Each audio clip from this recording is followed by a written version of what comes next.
Bonjour à tous et bienvenue chez Trading Institute. Nous allons commencer l'analyse technique du jour pour le S&P 500 et le Nasdaq 100. Mais avant, on fera un petit tour sur le calendrier économique, voir un peu ce qu'on a comme data. On l'a vu que c'était une semaine plutôt focus sur la consommation, quel que soit en PPI, en CPI, des US, le CPI allemand, le CPI français.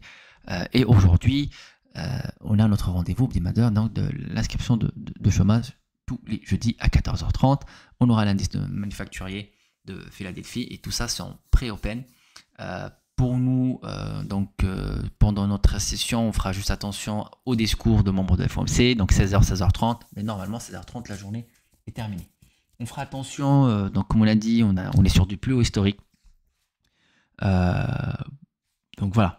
Pour nous, qui scalpons sur le carnet, il reste quand même des opportunités, puisqu'on scalpe. Mais si on est des traders ou des swings sur du moyen long terme, je pense que c'est le moment de faire un break et revenir comme la phrase qui dit pendant le mois de mai, c'est vendre et partir. Un truc comme ça. Ça ressemble un peu à ça, mais en tout cas, voilà. Tant qu'on n'a pas des gros retracements, pas anticiper un mouvement, encore un plus gros mouvement haussier. Revenons maintenant sur le scalping. Donc, pour notre journée, alors on va passer sur le graphique S&P et on va regarder ça ensemble. C'est parfait. Donc, pour le S&P, on reste toujours sur des mouvements overextended. Donc, on touche même pas à la VWAP de la veille et on part sur une phase d'accélération. Ici, c'est pareil. Donc, on a accumulé un petit peu. Le PPI qui nous a fait un petit excès pour revenir sur des zones très intéressantes où on a parlé au début de semaine. Et le CPI, il a fait pousser le marché à la hausse. Et donc là, on break les plus hauts historiques et puis on colle les hauts. On a le volume profile de la veille. Alors, je vais le mettre configuré. Ouais, c'est parfait. Donc, on a le volume profile de la veille. On colle la VH. Ici, on a le plus gros du volume aujourd'hui, donc à 9h, pendant la session européenne. Dernier vendeur qui a tenu le marché et qui a créé ce plus gros volume, hein, c'est le dernier et cette phase d'accumulation, il vient de lâcher et on colle les plus hauts. Donc, si on est haussier sur le S&P, si on ouvre sur un S&P plus haut que la VWAP, on fera attention, mais voilà, on va acheter les plus hauts et les plus hauts historiques et les plus hauts, peut-être pas de la journée, mais en tout cas, parce qu'on a quand même retracé un peu. Mais en tout cas, on va essayer de tenter d'acheter les plus hauts historiques. Comme je disais, on scalpe, donc on a de la chance de rentrer, mettre des stops courts et suivre le mouvement. Maintenant, si quand on regarde donc en moyen terme, long terme, on est haussier, mais on peut avoir des retracements. Ce qui peut être intéressant aujourd'hui, c'est un retracement d'une dizaine de points sur le S&P pour réintégrer le plus gros du volume quand on voit ici et sur le volume profile de la veille, ou le plus travaillé, revenir sur le naked POC de la veille, donc le POC de la veille qu'on n'a pas touché à l'ouverture d'aujourd'hui, le 16 mai, donc ça c'est le POC du 15, donc faire un retracement et pourquoi pas aller continuer à la hausse. Et donc là, notre session de scalping, ça va être plutôt des shorts pour aller réintégrer cette zone. Maintenant, si cette zone-là lâche et on a un plus gros retracement, voilà, on anticipe. Alors ça, c'est la variation logique de scénario, pas ce que le marché fera. Mais en tout cas, si on a une variation baissière, je pense qu'on peut aller chercher 10 points à la baisse sur le S&P. Maintenant, si on a encore une plus grosse variation, et là, on sortira de ce plus grosse zone de volume profile et on va aller chercher vers le bas les 5315 sur le S&P. Donc ça, c'est en cas de retracement. Et donc notre session, elle va être plutôt short. Et quand on arrive sur ces zones-là, normalement, on finit notre journée parce que quand on revient, alors ici, oui, on peut faire un rebond et repartir si on est vraiment agressif. Mais si on repart encore à la baisse, il va y avoir un mouvement plutôt intéressant. Et quand on revient sur des zones potentielles d'achat, on aura un marché qui va ranger, qui va accumuler. Donc normalement, on doit prendre le maximum sur le retracement. Pour le S&P. Donc voilà, scénario retracement, 10 points de scalping à la baisse. Et si on ouvre plus haut que la VWAP, on attend des confirmations sur le carnet. Si on a un palier de prix aussi, on confirme. Et on passe à l'achat pour chercher aussi une dizaine de points. Alors un peu moins, On est sur les 7 points. Et pourquoi pas aller chercher encore plus haut.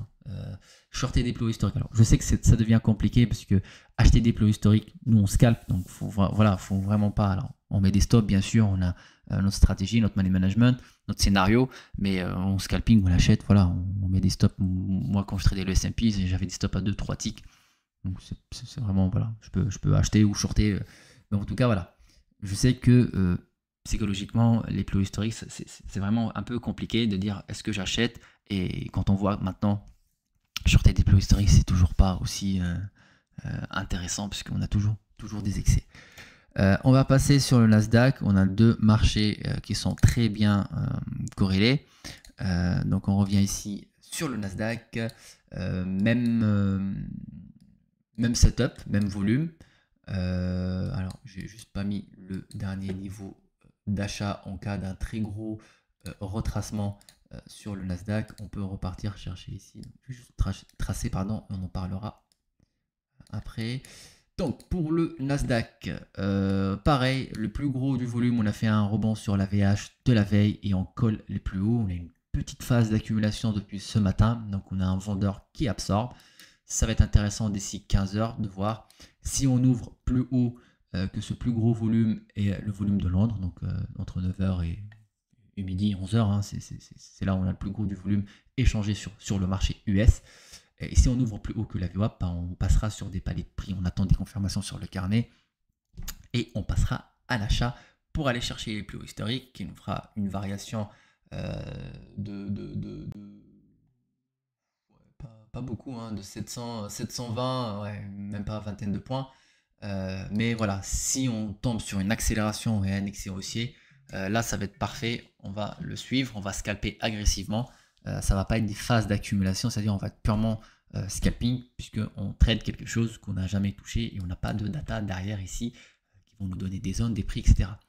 Maintenant, ce qui est plus beau, plus logique, je pense, et facile à trader sur le Nasdaq, comme sur le S&P, c'est que si on a un retracement, sur le Nasdaq et on lâche cette zone à l'open, donc les 720, on peut aller chercher facilement les 690. On aura notre naked pop, donc on va essayer de chercher des shorts.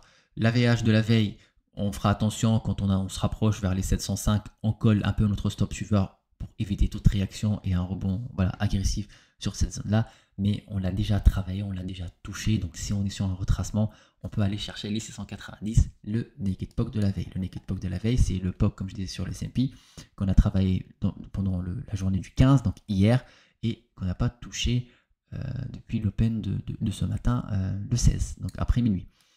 Maintenant, si on a un marché qui lâche et qui dévisse, là, on peut avoir une très belle variation à la baisse. On fera attention. On verra. Hein, tout dépend des discours de la Fed. Mais je pense, même si pendant notre session de trading, je ne pense pas, alors c'est juste mon avis. Au contraire, j'aimerais bien, hein, ça lâche entre 15h30 et 16h30.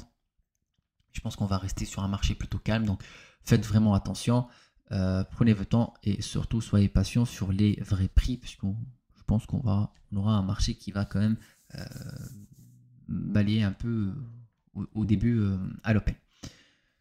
D'ici là, prenez soin de vous. On se retrouve donc pour YouTube demain avec Prince pour le live, le dernier de la semaine. Et pour le Discord, on se retrouve tout à l'heure à 15h20. On fera un update avant de commencer le live. Et d'ici là, prenez soin de vous et je vous dis à très bientôt. Merci à toutes et à tous.